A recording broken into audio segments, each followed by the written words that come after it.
जय गजानन।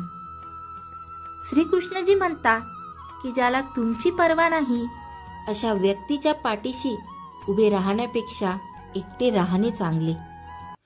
आपण प्रयत्न केल्यास आपले अस्वस्थ मन सहज नियंत्रित केले जाऊ शकते। आयुष्य ना कालचे आहे ना आजचे आहे, जीवन फक्त या क्षणात आहे। या क्षणाचा अनुभव हेच जीवन आहे।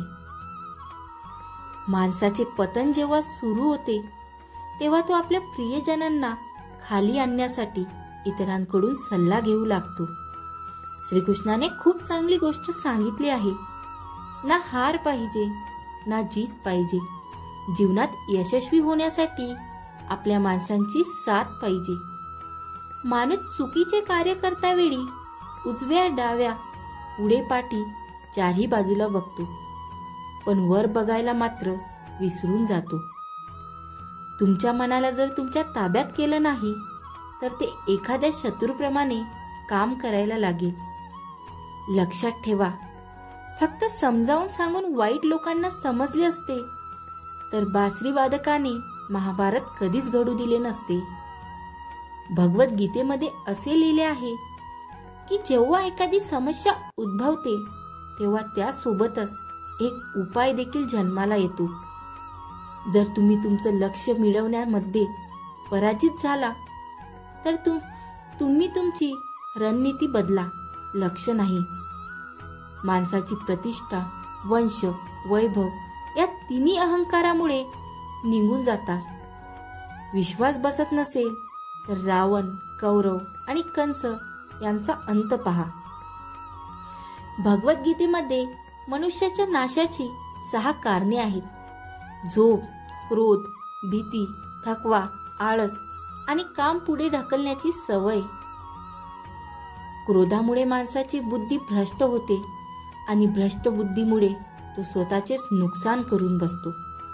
कर्माचे फळ व्यक्तीला अशा प्रकारे शोधून काढतं जसे की वासरू कळपात असलेल्या गायीमधून आपल्या आईला शोधते। खरे प्रेम तेच असते की दूर राहूनही प्रत्येक क्षणी त्याच व्यक्तीचे नाव हृदयात असते। नाते जपण्यासाठी अत्यंत विनम्रता असावी लागते। छळ कपट करून तर महाभारत रचले जाते।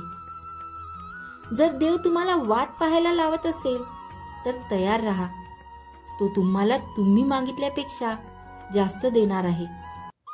मर्यादेपेक्षा जास्त साधे सरळ असणे सुद्धा ठीक नाही, कारण जंगलात सुद्धा सर्वात आधी तीच झाडे कापली जातात जी सरळ असतात। वेड्याबाकड्या झाडांना सोडले जाते।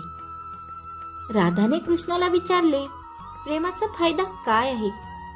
कृष्ण हसून म्हणाला, जिथे फायदा असतो तिथे प्रेम कधीच नसतं। आयुष्यात कधी आपल्या कलेवर गर्व करू नका, कारण दगड जेव्हा पाण्यात पडतो तेव्हा तो स्वतःच्या वजनामुळे डुबतो। प्रत्येकामध्ये आपली ताकद, आपली कमजोरी असते। मासे कधी जंगलात पळू शकत नाही आणि सिंह कधी पाण्यात राजा बनू शकत नाही। त्यामुळे प्रत्येकाला महत्त्व दिले पाहिजे। व्हिडिओ आवडल्यास लाईक करायला विसरू नका आणि माझ्या चॅनलला सबस्क्राईब करायला सुद्धा। जय गजानन।